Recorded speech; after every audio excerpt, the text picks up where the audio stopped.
"Ma'am, don't get in the car." A desperate shout from a stranger stops a CEO in her tracks. What secret could a janitor know that could change everything? The words tore through the crisp afternoon air, raw and desperate. Eveline Langford froze, one hand on the polished chrome handle of her sedan, her vision of the world momentarily fractured. The city's hum, the distant sirens, the murmur of traffic, the rustle of wind through the concrete canyon seemed to fall away, leaving only that ragged, terrified voice. Two men in dark suits, members of her security detail, moved as one. They converged on the source, a man in a gray janitor's uniform, his face pale and slick with sweat. He had burst from a service exit, a ghost materializing from the building's steel and glass facade.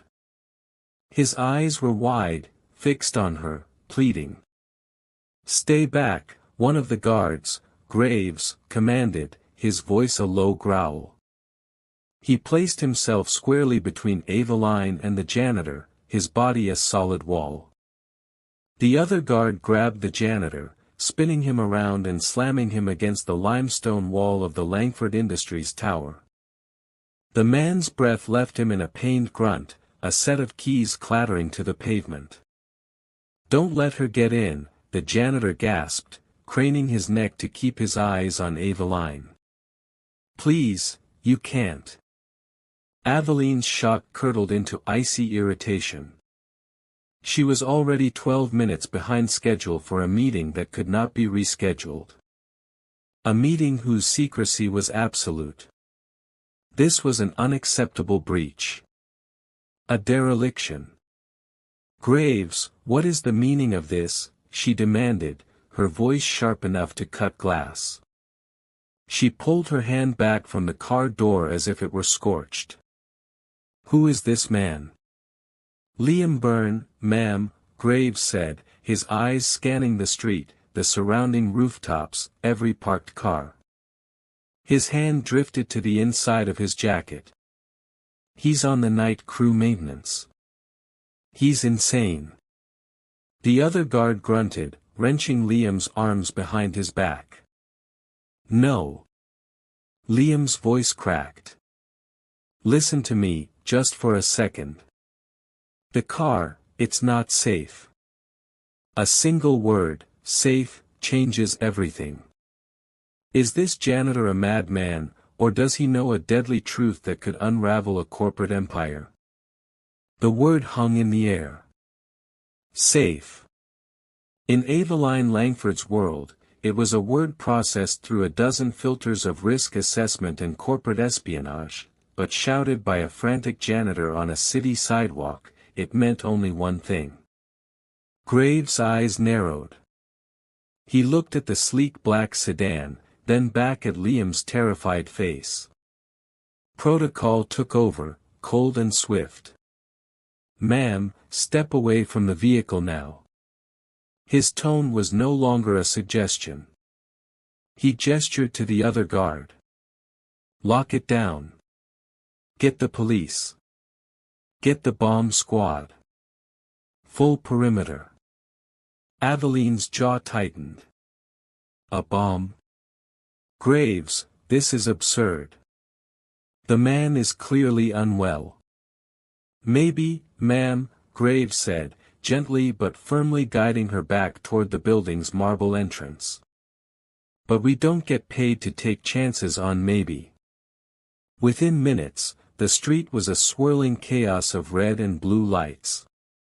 Police cruisers sealed off both ends of the block, their tires squealing as they formed a barricade. A crowd of onlookers gathered, phones held high. Eveline stood just inside the lobby, watching the scene unfold through the plate glass. Her perfectly structured afternoon now a heap of smoking ruins. Her driver had been ordered out of the car and stood pale-faced behind a police line. Liam Byrne was on his knees on the sidewalk, hands cuffed behind his back, two officers standing over him. He wasn't struggling anymore.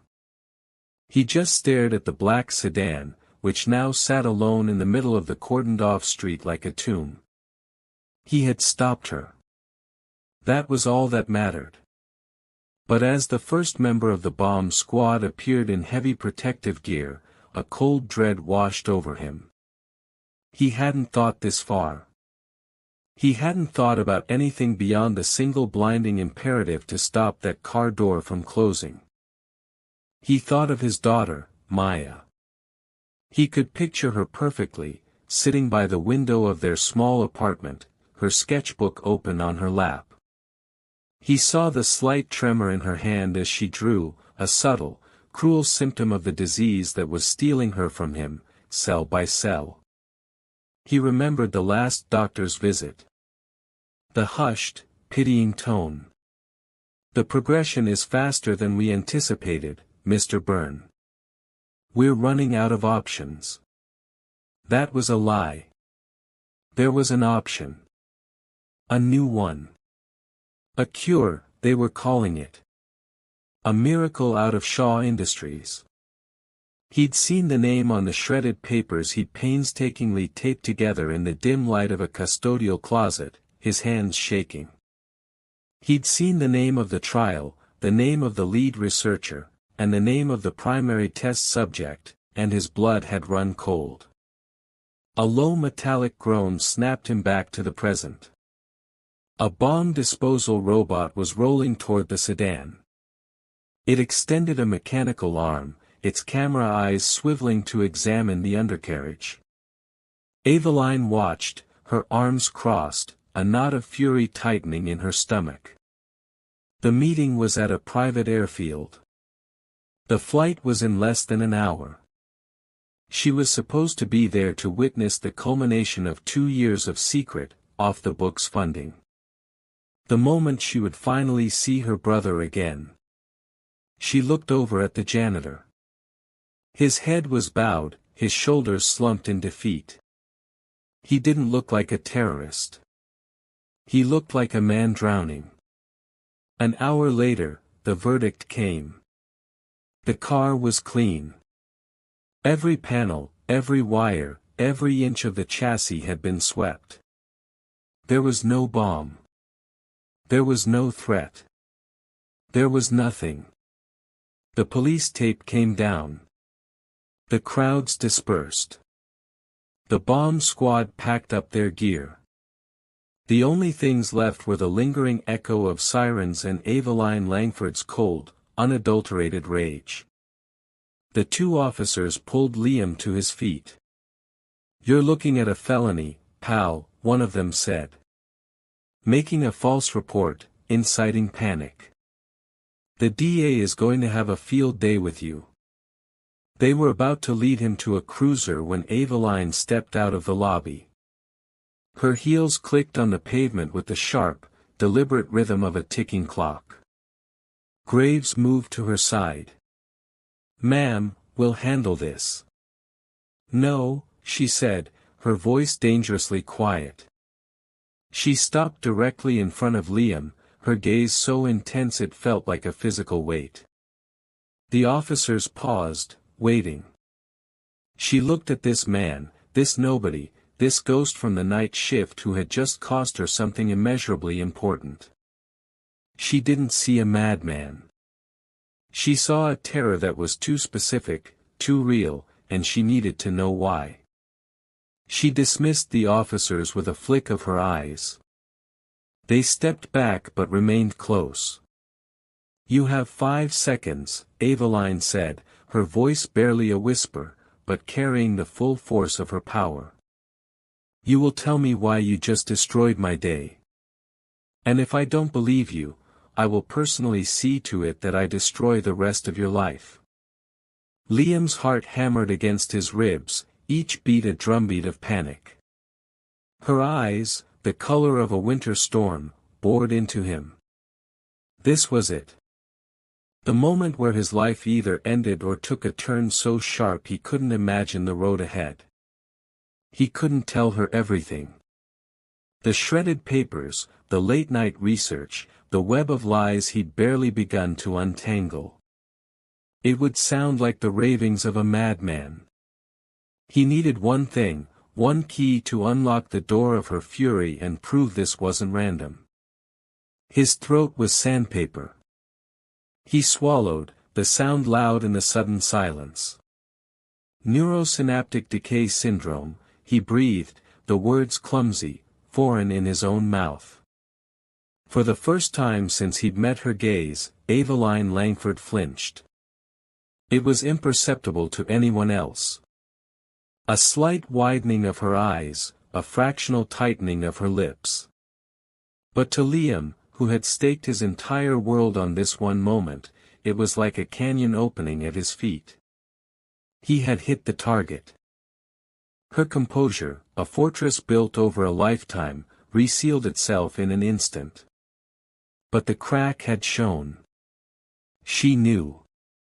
She knew exactly what he was talking about. That clinical, obscure name was a secret she had buried under layers of corporate firewalls, non-disclosure agreements, and personal pain. To hear it spoken by a janitor on a city street was like having a ghost whisper in her ear.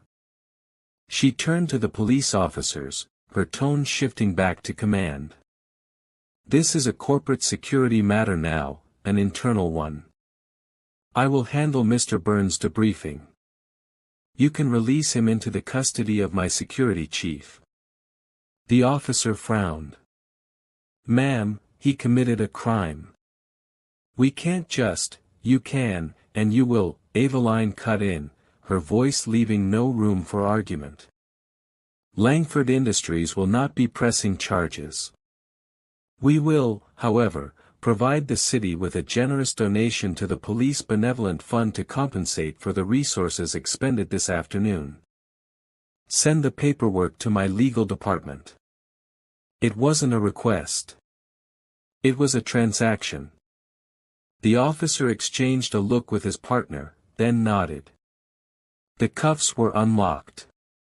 Liam rubbed his wrists, the raw red marks a testament to how close he'd come to the edge. Graves, Eveline said without looking at him. Take Mr. Byrne to the 50th floor conference room. He is not to speak to anyone.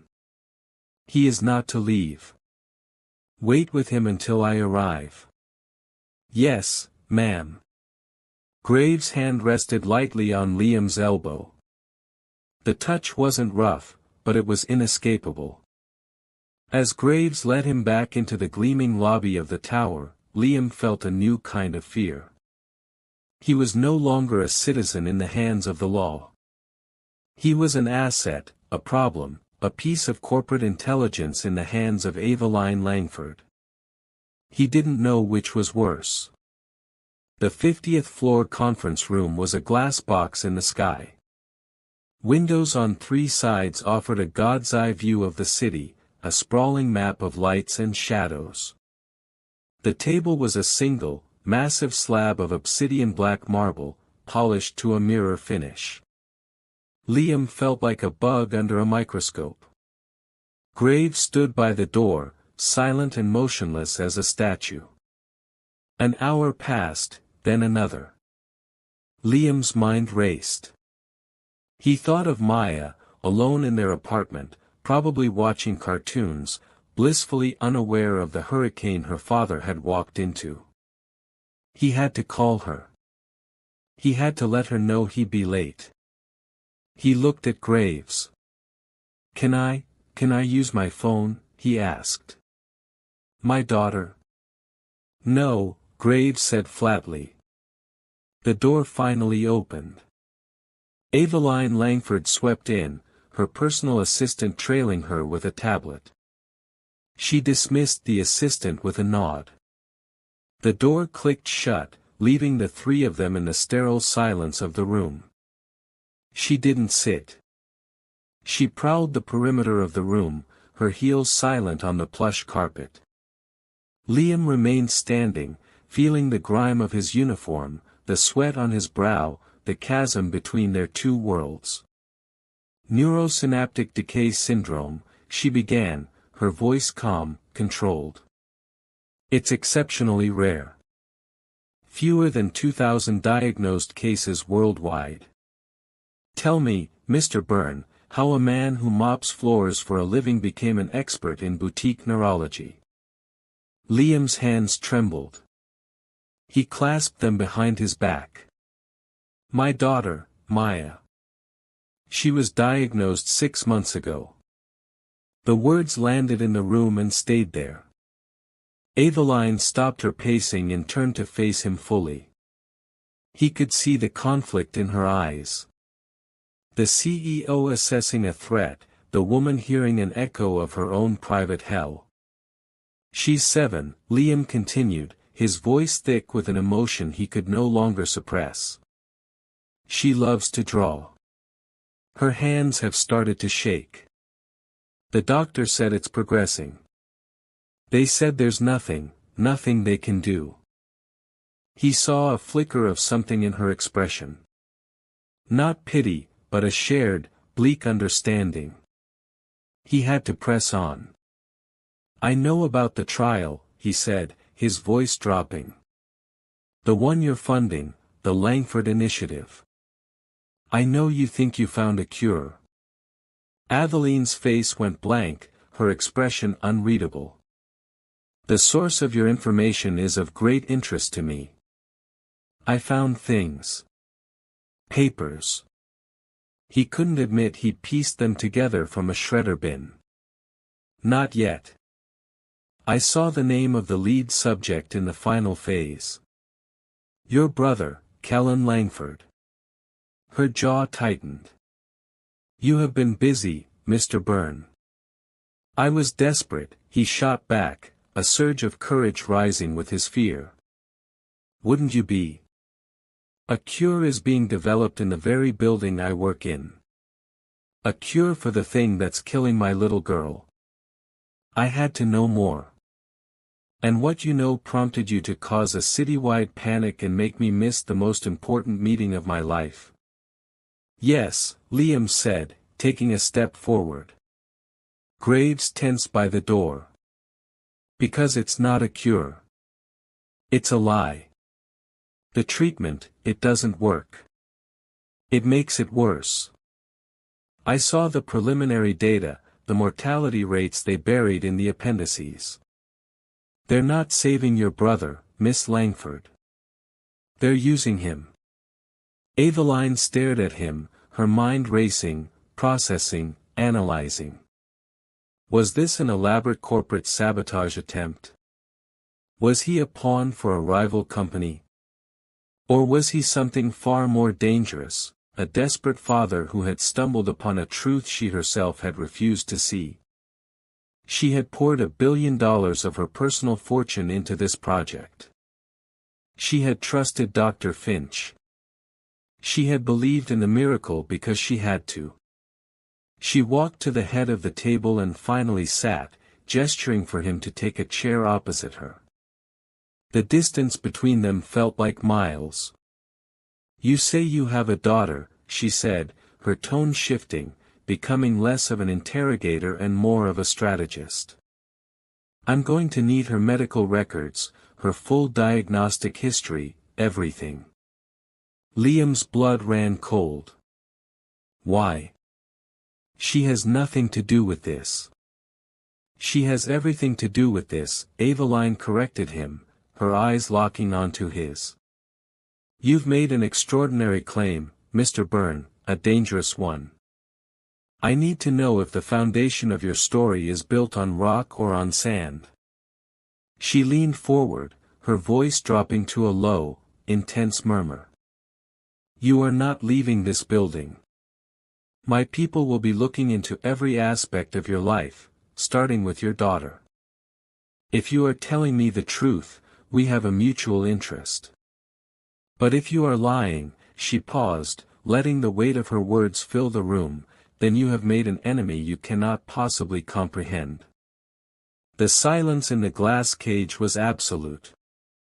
Liam sat at the obsidian table, his reflection a tired, distorted stranger staring back at him.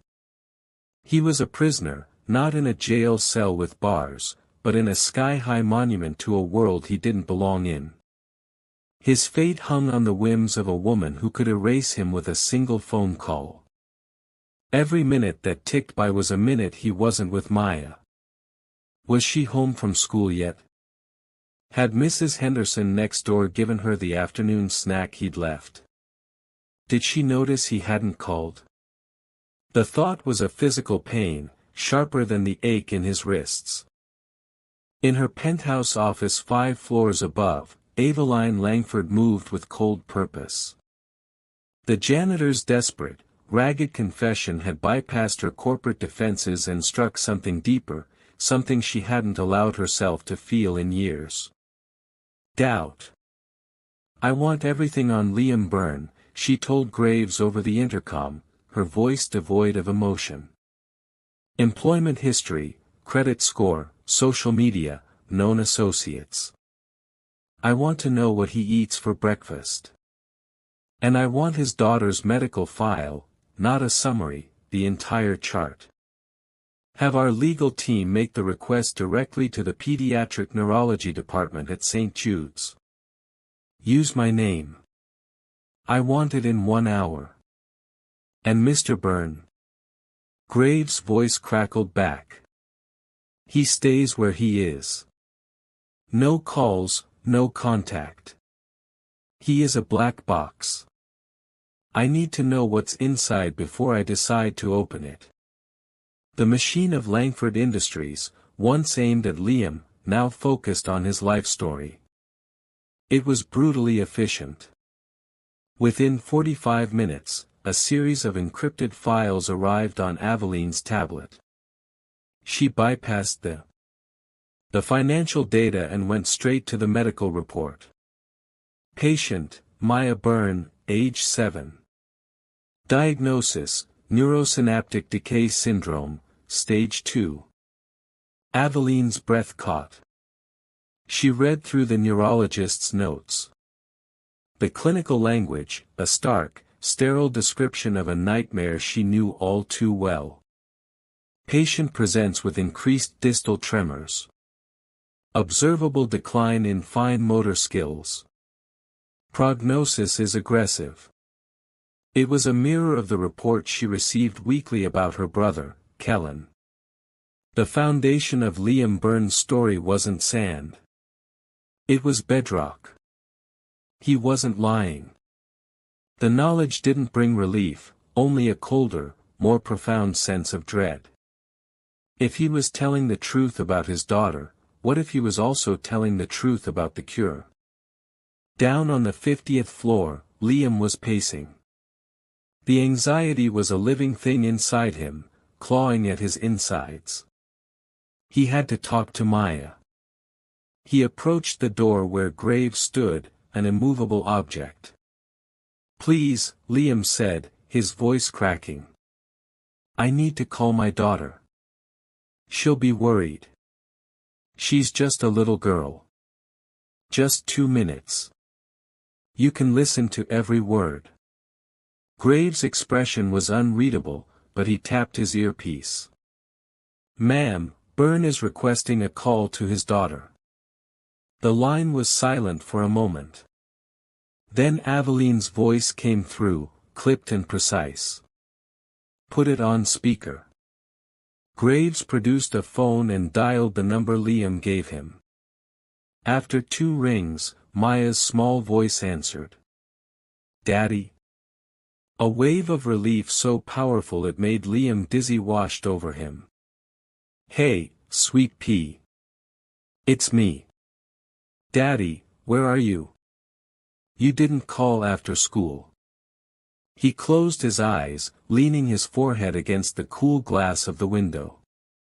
The lie felt like acid on his tongue. "I know, baby. I'm so sorry. It's a crazy night at work.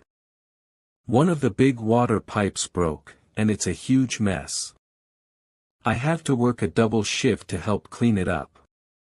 "Oh," she said, her voice small. "Will you be home for bedtime stories?" The simple question was a knife in his heart. "I'm going to try, Maya. I'm going to try really, really hard. Did you have your snack?" "Yes, and I did my homework." I drew a picture of a castle for you. It has a big gate to keep the monsters out. Liam choked back a sob, turning it into a cough. That sounds amazing, sweet pea. You keep that gate strong for me, okay? Okay, Daddy.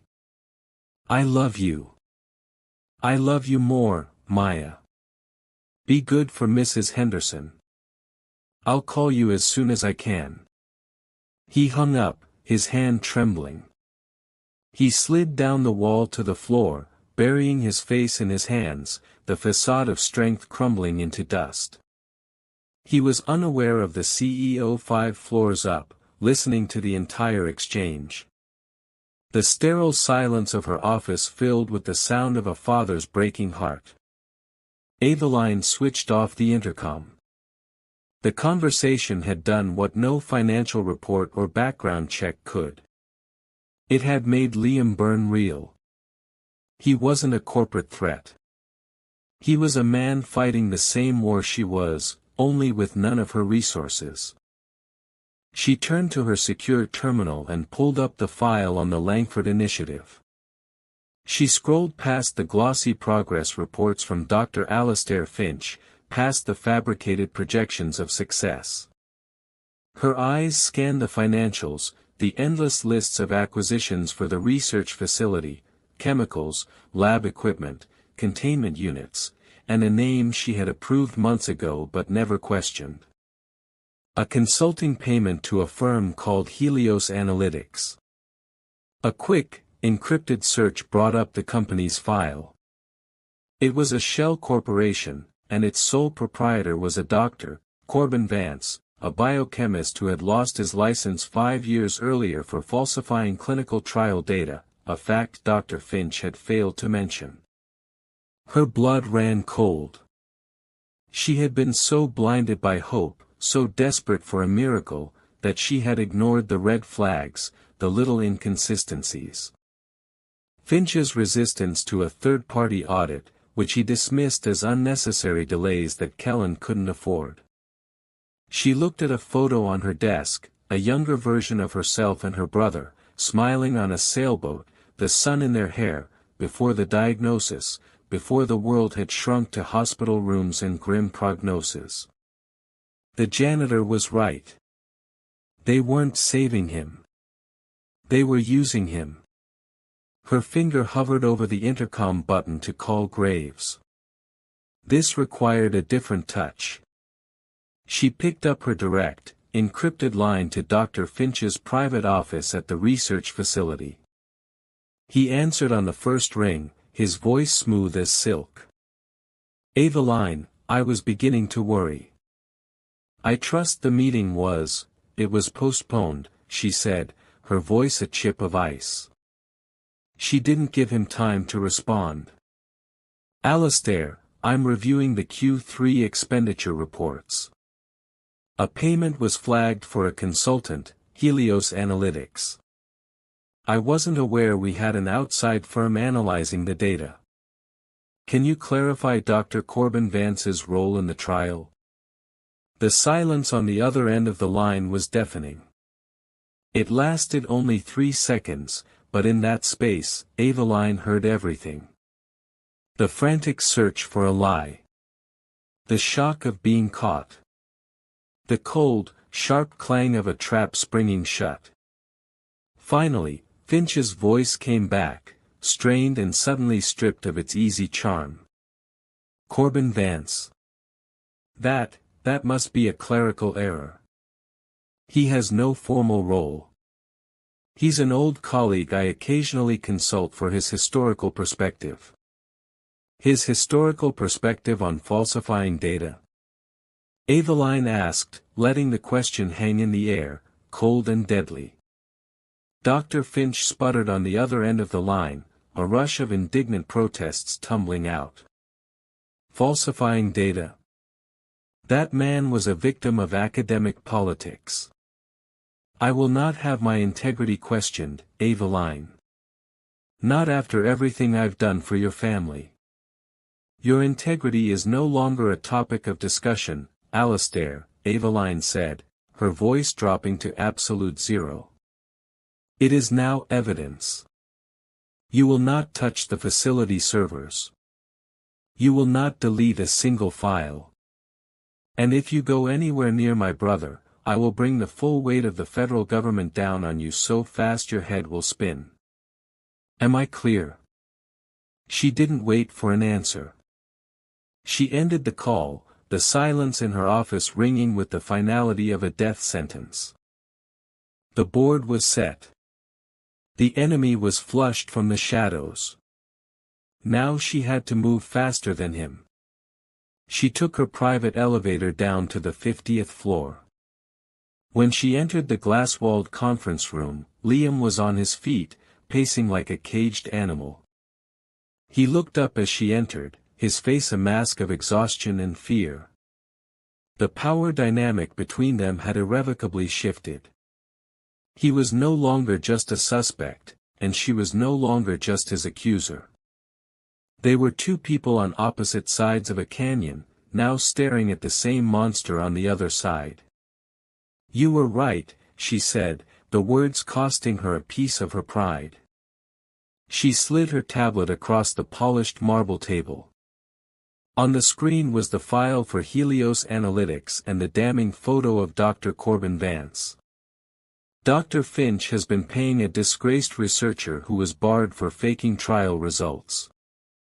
He panicked when I confronted him just now. He lied. Liam stared at the screen, then back at her. The validation did little to ease the terror in his eyes. It only confirmed the depth of the danger they were in. "He's going to move," Liam stated, his voice barely a whisper. "He's going to accelerate his timeline." "Yes," Aveline affirmed, her own voice tight. "The system meeting you forced me to miss today. It was to witness the final results and authorize the final transfer of funds. Once that money is in his account, he and his data are gone. And my brother," she couldn't finish the sentence. Liam thought of the shredded documents, the fragments of sentences he'd pieced together. A phrase he hadn't understood at the time suddenly clicked into place. Post-transfer asset liquidation. They weren't talking about stocks. They were talking about her brother. "He's going to kill him," Liam said, the realization hitting him like a physical blow, to bury the proof that the cure was a fraud. Aveline nodded, her jaw tight. "Which means we have hours, maybe less. I need to know everything you saw, every word, every name. Don't leave anything out, no matter how small." For the first time, Liam felt a surge of agency. He wasn't powerless anymore. He was the only other person who knew a piece of the truth. "First, you have to promise me something." Aveline raised an eyebrow. "My daughter," Liam said, his voice firm, unwavering. "If I help you, if we do this, you have to promise me you will protect her no matter what happens." Aveline studied his face, seeing the unshakable resolve of a father, a resolve she was just beginning to understand in herself. "Your daughter's safety is non-negotiable," she said, her tone softening for the first time. "If we expose this, I will personally fund her treatment with a legitimate medical team, wherever in the world we have to go. You have my word." As a woman, not as a CEO. It was a vow. It was enough. Liam recounted every detail he could remember: offshore bank account numbers, chemical formulas that didn't match public patents, and the name of a transport company scheduled for a medical waste disposal pickup from the facility's back dock at 6 a.m. the next morning.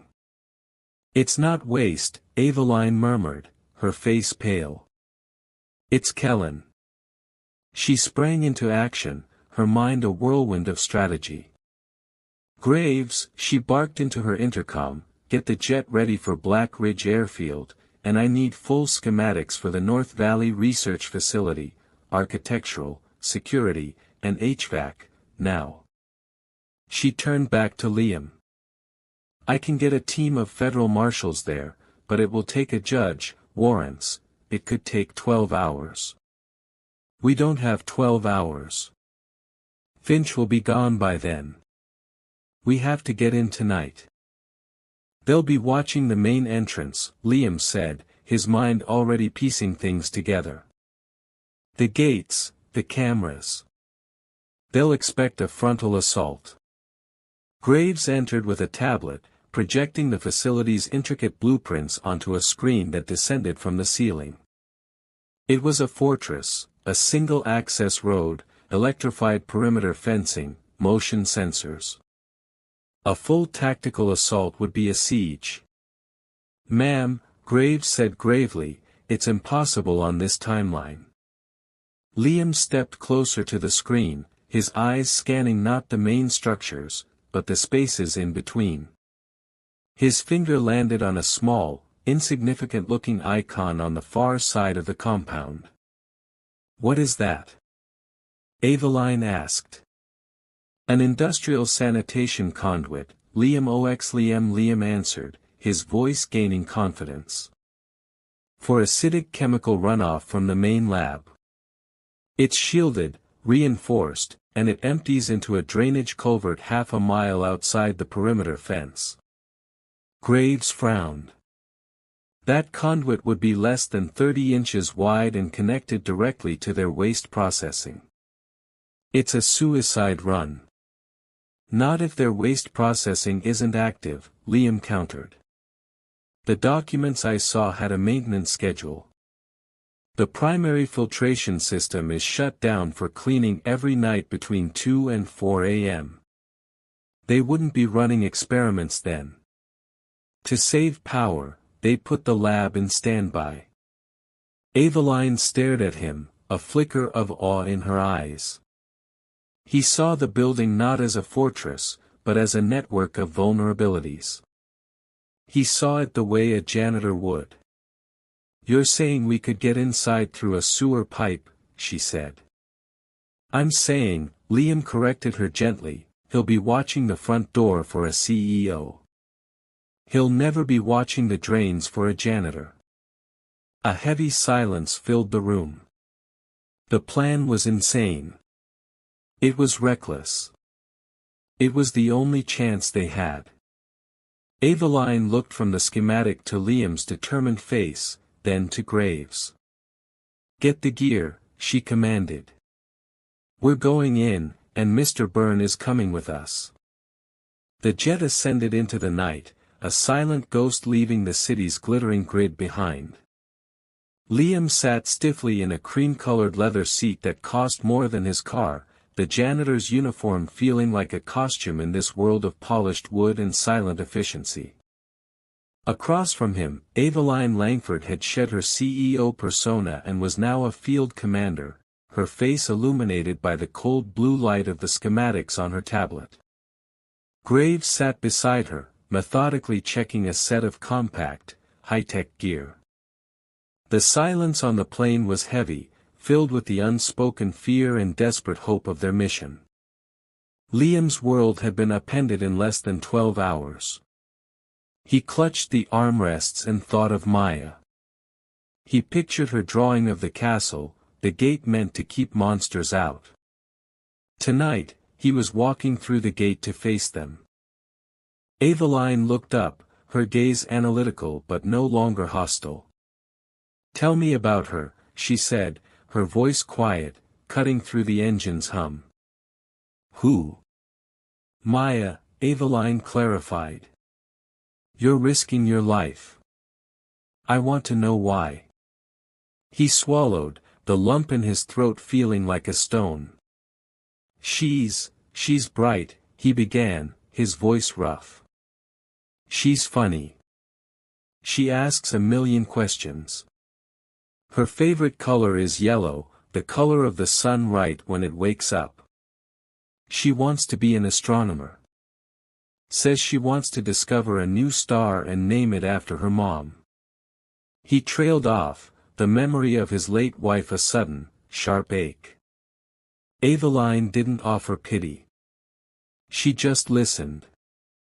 "My brother, Kellen," she said, her voice dropping so low Liam had to strain to hear it. "He used to sail. He loved the ocean.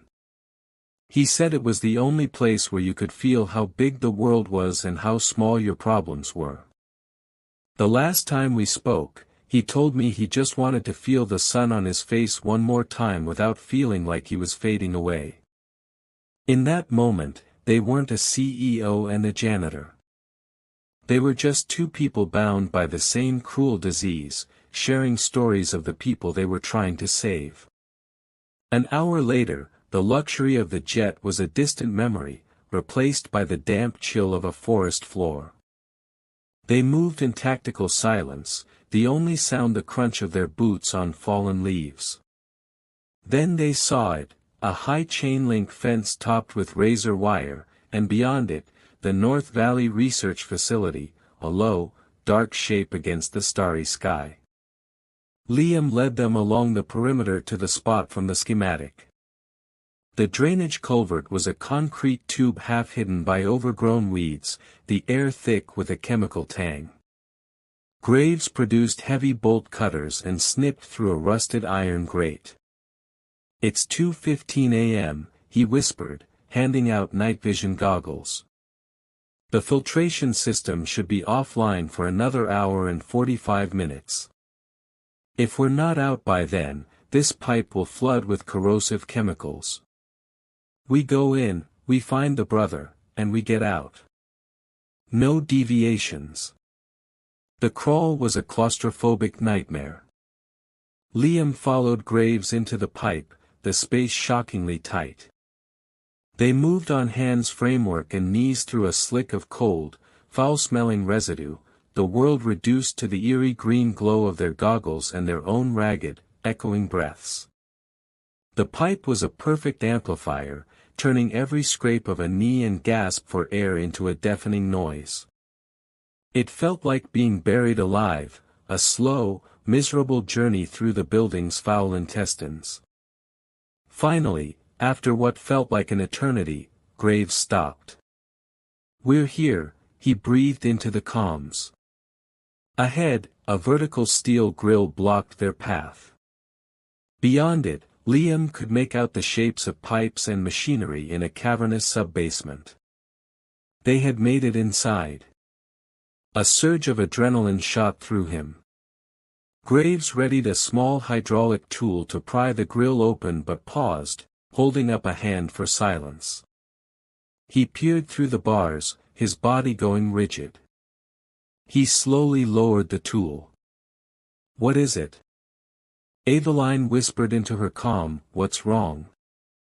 Graves backed away from the grill, his movements slow and deliberate. He looked back at them, his eyes wide in the green glow of the goggles. "We have a problem," he breathed, his voice tight with alarm. "The lab isn't on standby. There are 2 men down here. They're armed." The whisper echoed in the tight metallic space, sharp as a shard of glass. "Armed." Liam's blood went cold. This wasn't part of the plan. The entire mission was predicated on a sleeping building, a skeleton crew. Instead, they'd crawled directly into a hornet's nest. Through the grill, he could see them, 2 men, not in ascendancy in dark, functional gear, their boots making no sound on the concrete floor, carrying compact submachine guns with practiced ease. They weren't guards. They were soldiers. And they were moving with predatory stillness, their eyes scanning the shadows as they loaded large, sealed biohazard containers onto a heavy-duty pallet near a freight elevator. "They're not patrolling," Graves breathed back. "They're staging, loading out." Liam's eyes locked onto the white containers, his heart seized. He remembered the line item from the shredded documents, * transport and disposal contract. Bio-waste class 7, * the pickup wasn't scheduled for 6 a.m.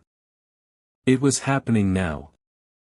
"That's it," Liam whispered, his voice tight with dawning horror. That's the transport. Finch moved up the timeline. As soon as you called, he initiated the protocol. Asset liquidation, Aveline hissed, the corporate euphemism tasting like ash in her mouth. They were no longer breaking in to find proof. They were trying to stop a murder in progress. The ticking clock wasn't the 4 a.m. sanitation flush anymore. It was the closing doors of that freight elevator. We can't get through here, Graves stated, the finality in his tone chilling. They have a clear line of sight.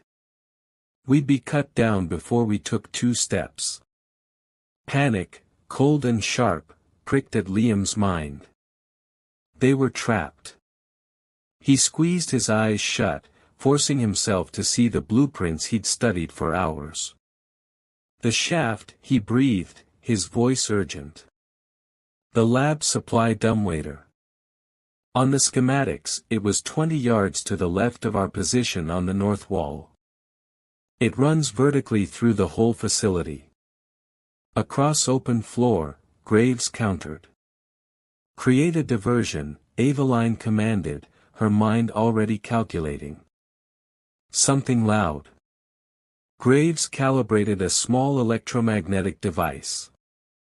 I can overload the junction box for the lighting grid in the east corridor. It'll be a flash and a bang. It should draw them both. You'll have one shot. Be ready. He aimed the device through the grill. On my mark. 3, 2, 1. Mark. A brilliant blue-white flash lit up the far end of the basement, followed an instant later by a percussive crack and the sound of shattering glass. The corridor plunged into darkness, alarms beginning to blare. Go. Go now. Graves yelled, kicking the grill open with a single powerful stomp. They scrambled out, a chaotic tumble of limbs onto the cold concrete. The 20 yards to the north wall felt like a mile. Liam's lungs burned. He could hear the men shouting behind them.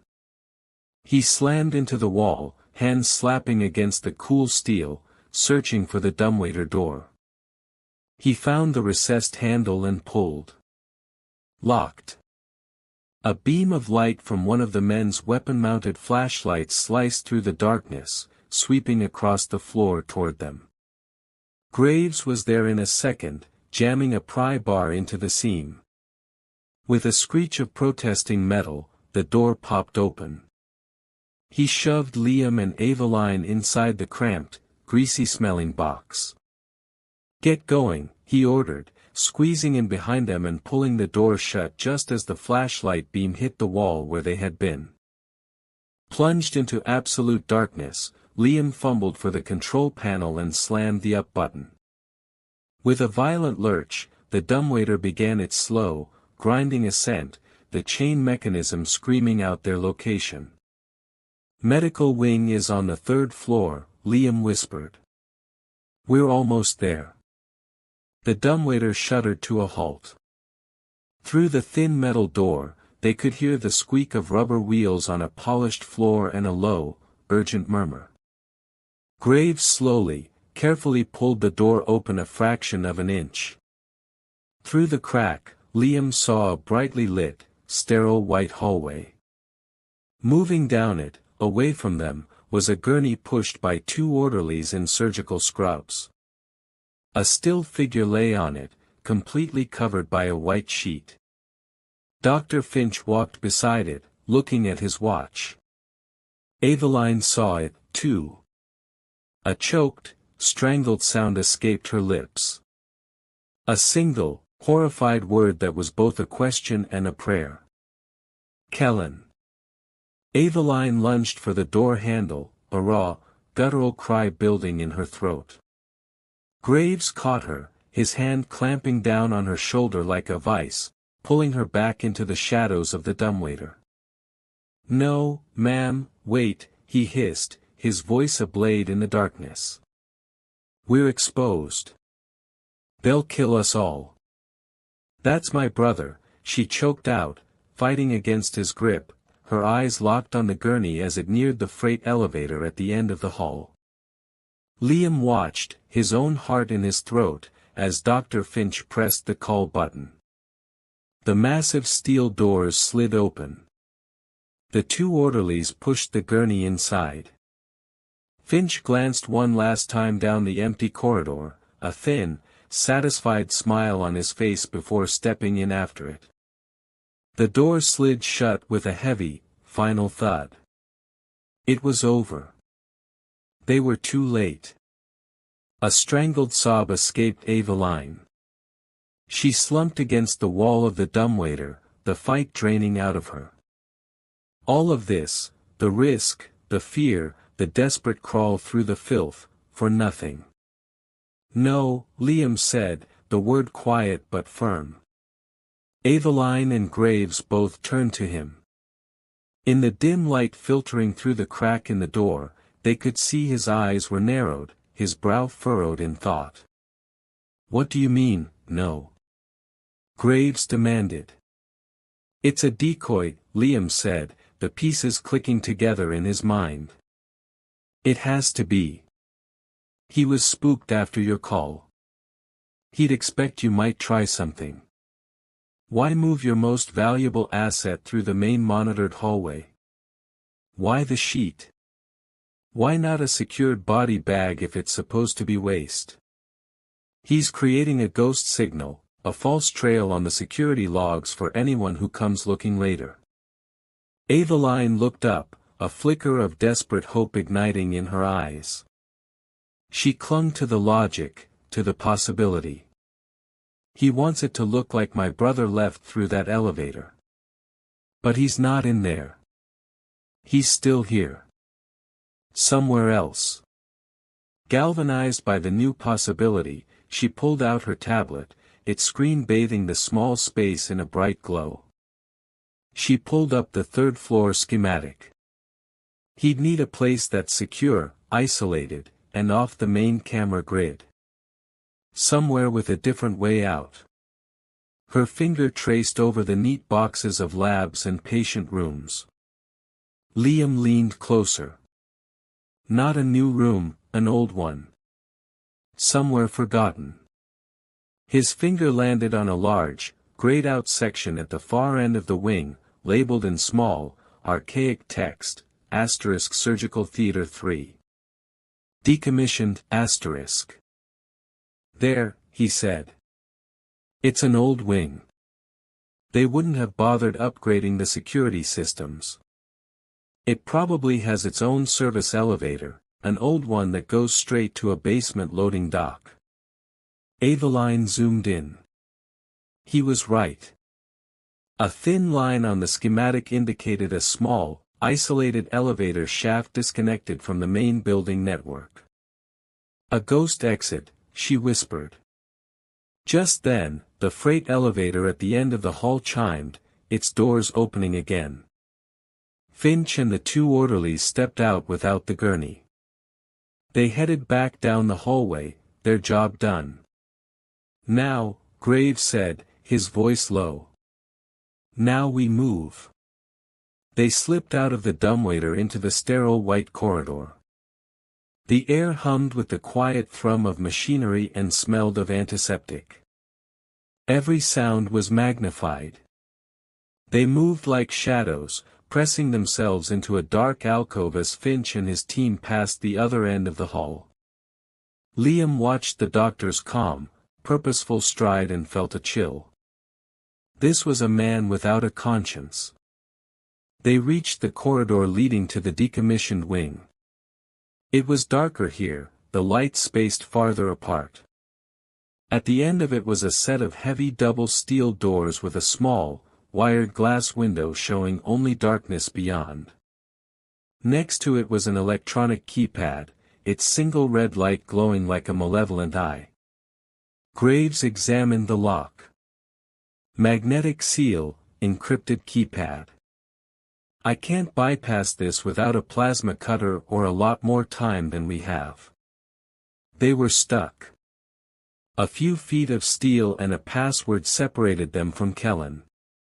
Aveline pressed her ear to the cold metal of the door. She could hear a faint, rhythmic beeping from inside. A heart monitor. He was in there. He was alive. Liam's eyes scanned the wall around the door, his gaze catching on a small, dusty metal plate near the floor.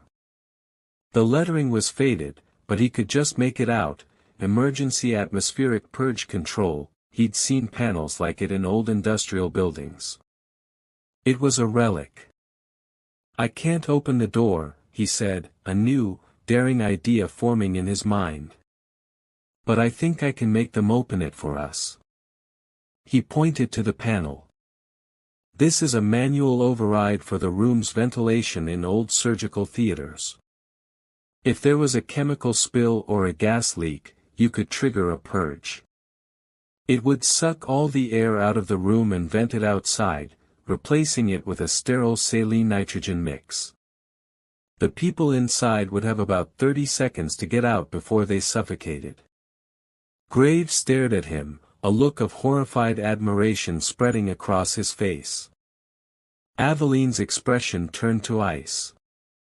"Finch is a monster," she said, her voice a low, vicious growl. "Let's see how he likes it when his own lab tries to kill him." The old screws groaned in protest, their threads rusted and stiff. Liam's fingers, slick with sweat, fumbled with the multi-tool. Every turn felt agonizingly slow, amplified by the steady, fragile beep-beep-beep of the heart monitor coming from the other side of the door. It was the sound of a life hanging in the balance. A life they were about to gamble in a desperate, reckless play. The last screw came free. Liam pulled the dusty panel off, revealing a simple, brutal mechanism inside. A heavy, insulated red lever set in the off position. Below it, a faded decal read, "Caution, activation will result in total atmospheric expulsion." This was it, the point of no return. Liam looked up at Aveline. Her face was pale in the dim corridor light, but her eyes were burning with a cold fire. She gave a single, sharp nod. Liam gripped the lever with both hands, his muscles straining, and pulled. There was a heavy, satisfying clunk as the lever locked into the on position. For a terrifying second, nothing happened. Then a deep, powerful hum began to vibrate through the floor, the sound of immense turbines spinning to life somewhere in the bowels of the building. A single, strobing red light above the steel door began to flash, painting the corridor in silent, rhythmic bursts of crimson. From inside the room, the placid beeping of the heart monitor instantly became a frantic, high-pitched shriek. A muffled shout of alarm and disbelief followed, then the sound of crashing equipment. The keypad on the wall next to the door lit up, beeping furiously as someone inside tried to override the purge. Code after code was rejected. With a sudden, sharp hiss of escaping air, the magnetic lock on the door disengaged. The heavy steel door was flung open from within, and Dr. Finch stumbled out into the hallway, clawing at his collar, his face a mask of purple-tinged panic. Right behind him was another man, older, with thinning gray hair and the terrified eyes of a rat trapped in a flooding sewer. Dr. Corbin Vance. They gasped in the hallway air, their lungs burning. Then they saw who was waiting for them. Finch's panic instantly morphed into incandescent rage. "You," he spat at Aveline, his voice a ragged gasp. Before he could take another step, Graves moved forward, a shadow detaching from the wall. The sound of his suppressed pistol being drawn was a soft, deadly click. "On your knees," Graves commanded, his voice a low, flat line of authority. "Hands on your head. Now." Vance crumpled instantly, whimpering as he dropped to the floor. Finch hesitated, his eyes blazing with hatred, but the cold, unwavering barrel of the gun aimed at his chest made the decision for him. He slowly, shakily knelt beside his partner. Aveline didn't even glance at them. She pushed past, her entire world narrowing to the open doorway. She stepped into the decommissioned surgical theater, a sterile nightmare of stainless steel and dark glass, the air thin and vibrating with the thrum of the purge system. In the center of the room, on an operating bed, lay her brother. Kellen was terrifyingly still, his skin the color of old parchment. A web of tubes and wires connected him to a bank of monitors that screamed with alarms. Aveline rushed to his side, her hand hovering over his, afraid to touch him, to break him. "Kellen," she whispered, her voice breaking. "I'm here." Behind her, in the hallway, Finch began to laugh, a high, unhinged sound. "You're too late," he screeched, his voice echoing. "You have no idea what you've just interrupted. That final protocol was delicate. You've killed him." Aveline ignored the ranting. She stared at the machines, at the 4 bags dripping fluids into her brother's veins. The heart monitor's alarm was deafening. He was crashing. The purge, the shock to his system, it was too much. Liam stepped into the room behind her. He wasn't a doctor. He didn't understand the complex machinery. But he was a janitor. He understood systems. He saw order. And more importantly, he saw what was out of place. His eyes scanned the array of 4 lines. Most were standard clear bags with printed pharmaceutical labels. But one was different. It was a smaller, unlabeled bag of dark, amber-colored fluid. Its tube was a different gauge from the others, connected not to the main 4 stand but tucked away, almost hidden beneath the gurney. It looked like an afterthought. A secret. "That one," Liam said, his voice cutting through the noise. "Miss Langford, that bag. It doesn't belong." Aveline's eyes followed his finger. She saw it. Without a second's hesitation, she reached down and ripped the needle from the port in her brother's arm, tearing the tube free. The amber liquid DRI dripped onto the white linoleum floor like poison. For a moment, the frantic shrieking of the heart monitor continued. Then, miraculously, the rhythm began to slow. The sharp, panicked peaks and valleys on the screen began to soften, settling into a steadier, weaker, but distinctly regular beat. Beep beep beep. Aveline stared, her hand pressed to her mouth as tears streamed down her face.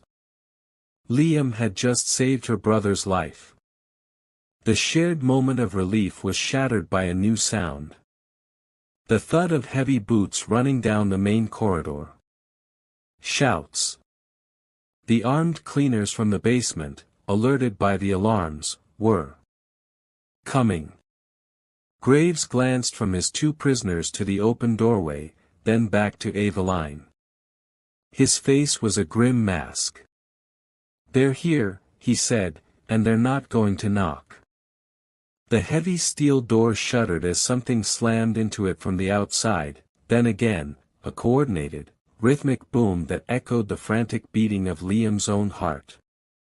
"Barricade!" Graves commanded, shoving Finch and Vance toward the far wall. Now, while Graves zip-tied the prisoners' hands with brutal efficiency, Liam and Aveline threw their weight against a heavy, wheeled bank of defunct medical monitors, rolling it in front of the door. The ancient casters screamed in protest. The door buckled again, a small dent appearing in the steel. "It won't hold for long," Graves said, his grim voice checking his weapon, the slide clicking home with deadly precision. "We need another way out." "The service elevator," Aveline said, her eyes already scanning the room, remembering the ghost exit from the blueprints. There, Liam pointed to the back of the theater, behind the main observation gallery. A wall of obsolete stainless steel autoclaves and sterilizing units stood like silent sentinels. It has to be back there. Another thunderous crash against the door sent a spiderweb of cracks through the small, wired glass window. They could hear muffled shouts, orders being given in the hallway. "Aveline, get your brother," Graves ordered. "Liam, with me. We clear a path." The next 90 seconds were a blur of frantic, desperate action. Aveline disconnected the essential monitors, her hand surprisingly steady as she transferred Kellen's 4-drip and the portable emergency portable heart monitor to the gurney itself. Her brother remained unconscious, oblivious to the chaos erupting around him. Liam and Graves shoved the heavy autoclaves aside, muscles straining, the screech of metal on linoleum grating in the enclosed space. Behind the last unit, they found it, a narrow, unmarked metal door flush with the wall. There was no keypad, only a simple, heavy-duty latch and a small, grimy panel next to it labeled Maintenance Override. They were using a battering ram, Graves grunted, glancing back at the main door, which was now visibly bowing inward. 15 seconds, he said. They'll breach it in 2 minutes, maybe less. Liam pried open the override panel, his fingers working quickly. Inside was a mess of old, thick wires and a large, rusted manual lever. "It's completely offline," he said, his heart sinking. "No time for a rewire," Graves yelled. He aimed his pistol at the lock on the service elevator and fired twice. The shots were deafening in the enclosed room. The lock shattered. He kicked the door open, revealing a dark, greasy elevator shaft. The car was right there, level with their floor.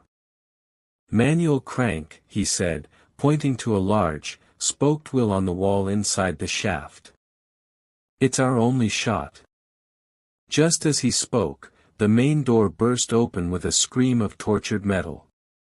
2 men in black tactical gear stormed in, their weapons sweeping the room. Graves opened fire, a controlled 3-round burst that dropped the first man. The second dove for cover, returning fire, the air filling with a deafening roar of automatic weapons and the sharp smell of cordite. "Get him in the elevator." Graves roared over the gunfire, laying down suppressing fire. "Go now." Liam and Aveline pushed the gurney into the small, dark elevator car. It barely fit. Vance and Finch, the 2 prisoners, huddled in the back corner, whimpering in terror. "Graves, come on." Aveline screamed, her hand outstretched. More armed men were pouring into the room. Graves was backed into a corner, exchanging fire. A single bullet sparked off the metal wall near his head. He glanced back at the elevator, his face grim, a silent apology in his eyes.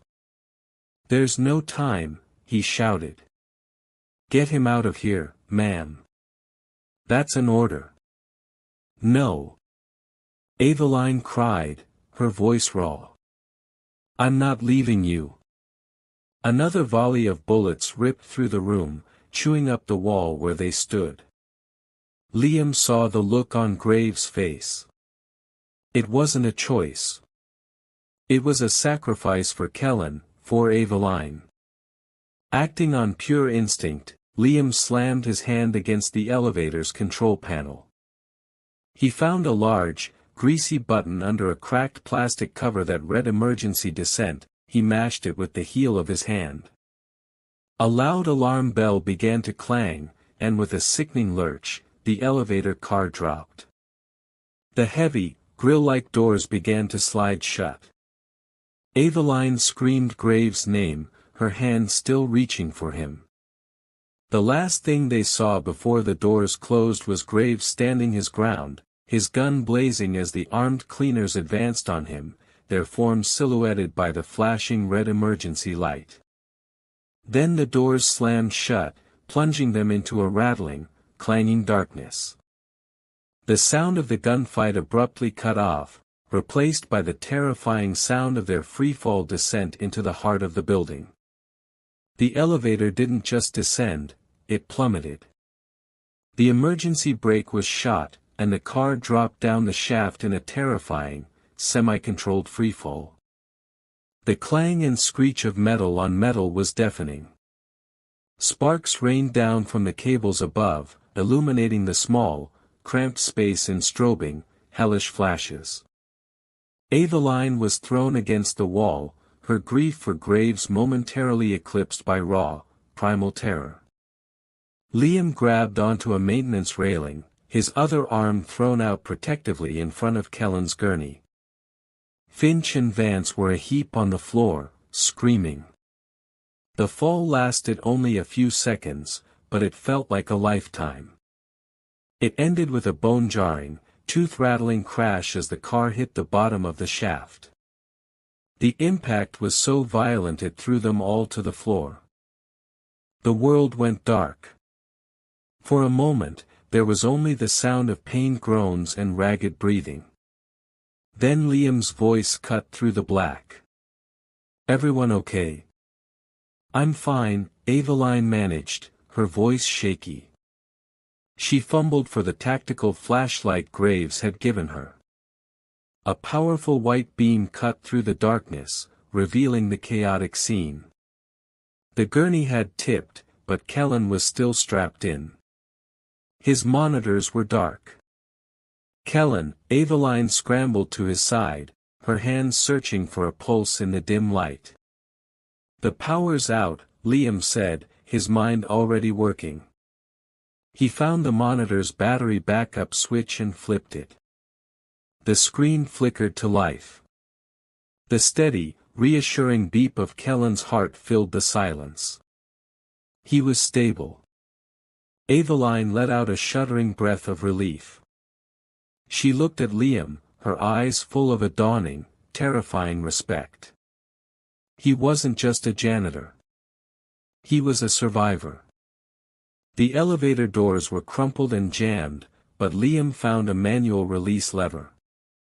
With a grunt of effort, he forced them open a few feet, enough to squeeze through. They were in a cavernous subterranean loading dock. The air was cool and smelled of diesel and damp concrete. "This is Liam's world," he said, pointing to a large rolling steel door. "That's the main exit, but it'll be locked down. We need another way." His eyes scanned the loading bay past the parked delivery trucks and stacks of crates. "Plan B," he said, his gaze landing on one of the trucks. As they began to carefully maneuver the gurney out of the wrecked elevator car, Finch staggered to his feet.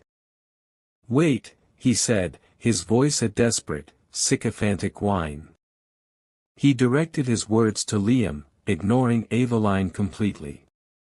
"You don't have to do this. You're not like her. I can pay you. I can pay you millions. And your daughter, the cure, it wasn't a complete lie. The data was just accelerated. I can fix it. I can save her. Just let me go. Let me walk out that door, and I will personally oversee her treatment." Liam stopped. He turned to face the man who had been seconds away from murdering his savior's brother. He thought of Maya, of her sweet, trusting face, and he thought of the amber-colored poison he'd seen dripping into Kellen's veins. "You don't get to say her name," Liam said, his voice low and cold as the concrete floor. "You don't get to talk about saving anyone. You're a monster, and you're going to prison for the rest of your life." He turned his back on Finch. The conversation was over. Eveline watched the exchange, her expression unreadable. She had offered Liam a promise. Finch had offered him a bribe, and the janitor, who had every reason in the world to be selfish, had chosen justice. Liam smashed the smaller passenger side window of the nearest truck with a fire extinguisher. He reached in, unlocked the door, and slid into the driver's seat. A few seconds later, the engine roared to life. "Get him in the back," he yelled over the noise. Aveline and a terrified Dr. Vance loaded the gurney into the truck's cargo bay. Aveline climbed in beside her brother. Liam slammed the truck into gear and stomped on the accelerator. The heavy vehicle lurched forward, smashing through the rolling steel door with a deafening crash of tearing metal. Alarms blared to life across the compound as they burst out into the pre-dawn chill. A mile down the dark, empty road, he pulled over. Aveline emerged, her face streaked with grime. She took out her satellite phone and dialed a number from memory. "Director Evans, this is Aveline Langford," she said, her voice ringing with absolute authority. "I am declaring a clear and present threat at the North Valley Research Facility. I have direct evidence of illegal human experimentation, conspiracy to commit murder, and massive financial fraud. The men responsible are armed and extremely dangerous. I need a federal tactical team on site now. Full quarantine and containment protocol. My authority." She ended the call. Soon they heard it, a distant, rhythmic chopping sound growing steadily louder. On the horizon, a swarm of black, unmarked helicopters descended upon the facility like avenging angels. The cavalry had arrived. Aveline climbed into the passenger seat, her body slumping with exhaustion, her gaze fixed on the flashing lights in the distance. The immediate threat was over, but the cost was settling in. She turned to Liam, her voice quiet and heavy with a grief that was just beginning to surface. "He didn't make it, did he?" she asked, her voice cracking. "Graves?" Liam stared at the road ahead, at the path leading them away from the chaos and back toward a world that would never look the same. He had no answer to give her. There was only silence. The world outside the truck was a blur of flashing lights and screaming sirens. Liam drove, his knuckles white on the steering wheel, his mind a numb void.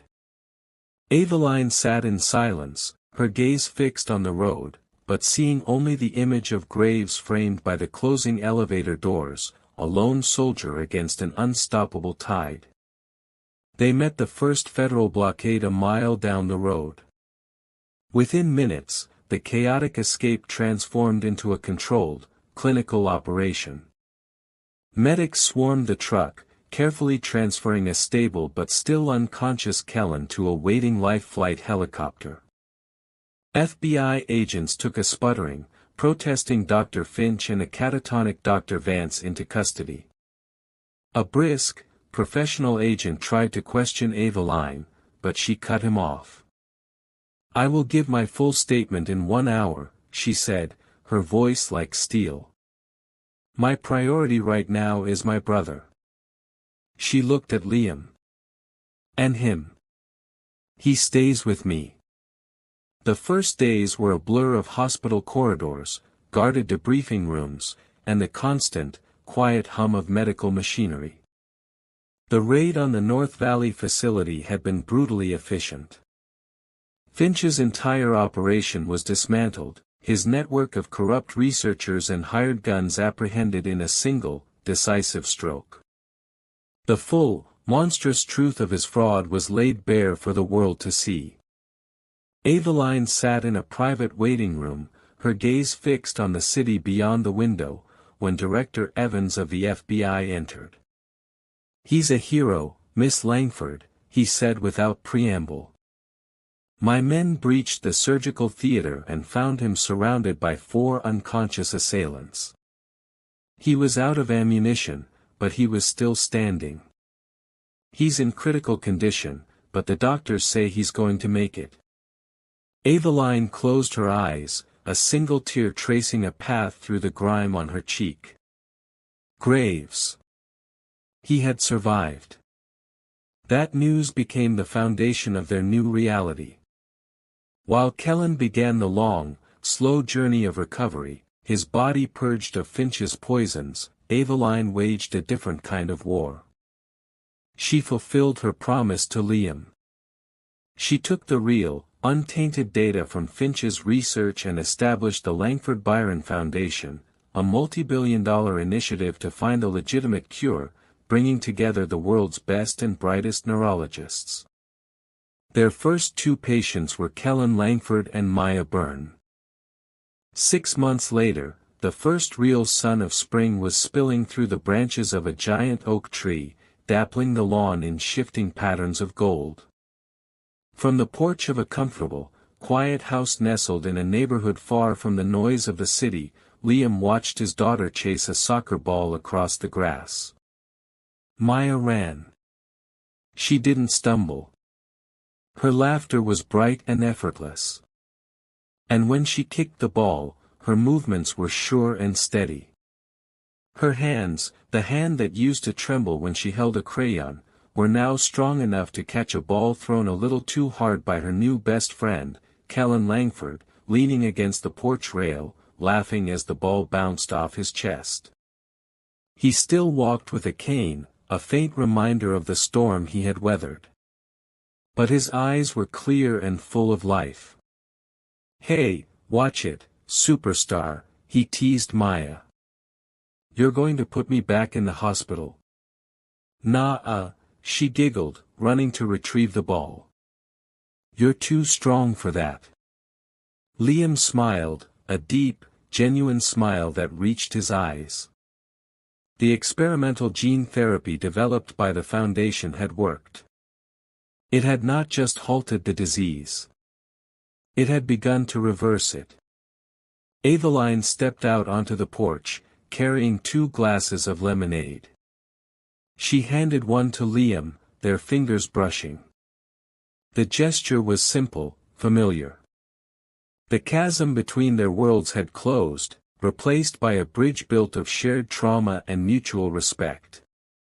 "Look at them," Aveline said softly, her gaze on her brother and Liam's daughter. The ice that once encased her had melted, leaving behind a strength that was warmer, more human.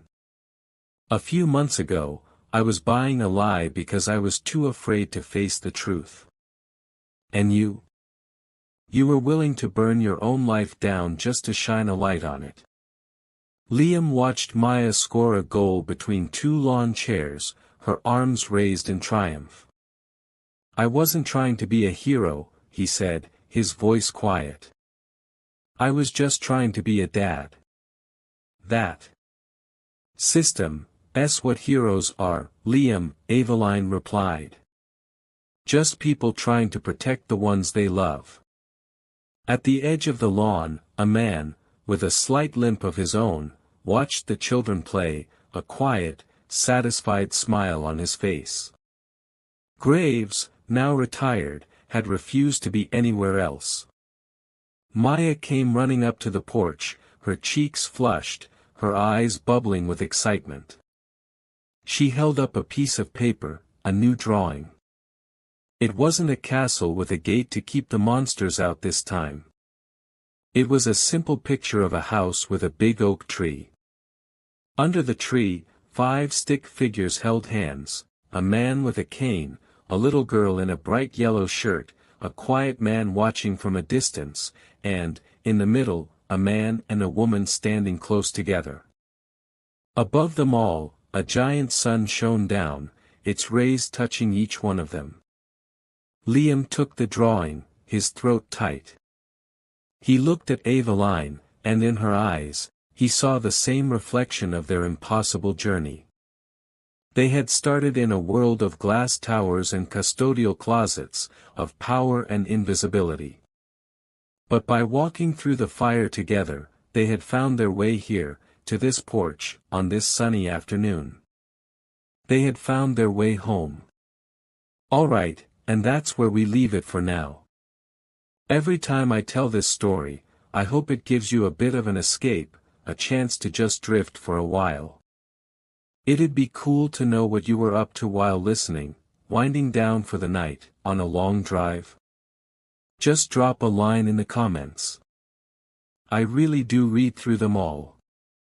And, hey, if you enjoyed this and want to make sure you catch the next one, doing that whole like and subscribe thing makes a huge difference. It tells YouTube we should keep crossing paths. Thanks for hanging out with me.